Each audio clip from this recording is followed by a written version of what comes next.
Hello everybody, this is the Anime Bro here, and welcome to another anime review.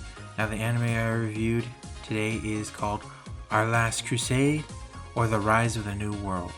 Now before this video starts, I just want to say, please like, share, and subscribe if you want more of this. And don't worry, there won't be any spoilers in this video, so if you want to get into it, then watch and see if this is something that you are really into.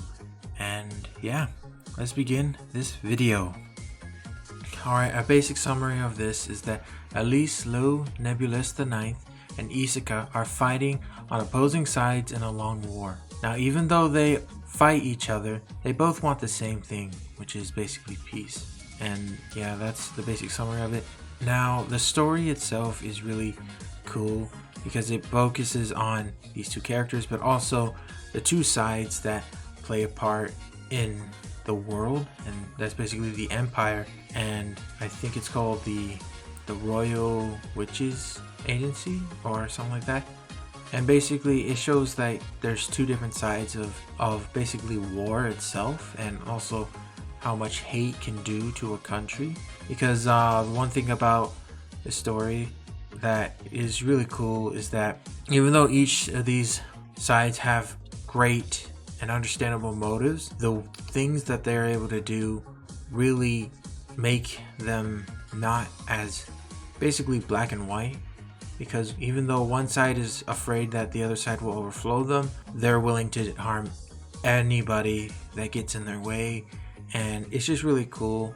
They do have some limits, like they won't do any neutral territories and whatnot, but it's just really cool just seeing that war itself is always gray, and that there's no good side and bad side. Usually there's always just people fighting each other just because of reasons.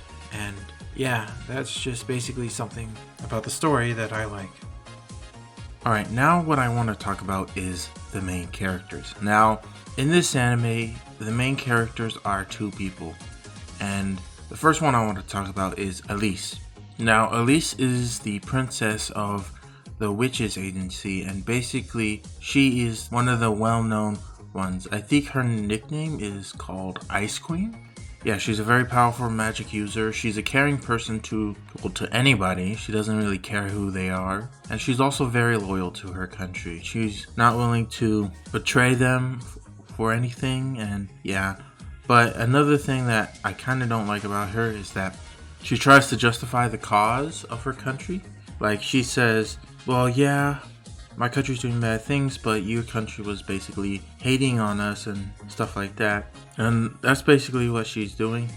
But it is a good thing that she is like this, because it kind of puts it in a perspective of someone who, even though they're doing terrible things, they always say into their mind, it's for the greater good. And yeah, that's basically Elise in a nutshell.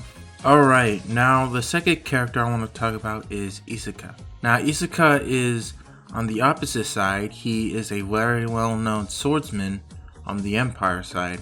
And some good points about him is that he helps anyone that needs it.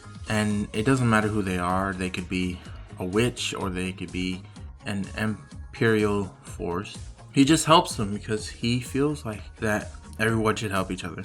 He's very loyal to his friends, and you do see that later on. I'm not going to spoil it, but he is very loyal to his friends. He will help them whenever they need to be. And of course, he's a great swordsman. He has a sword that basically counteracts with magic, and that's very helpful when the main force you're fighting basically uses magic.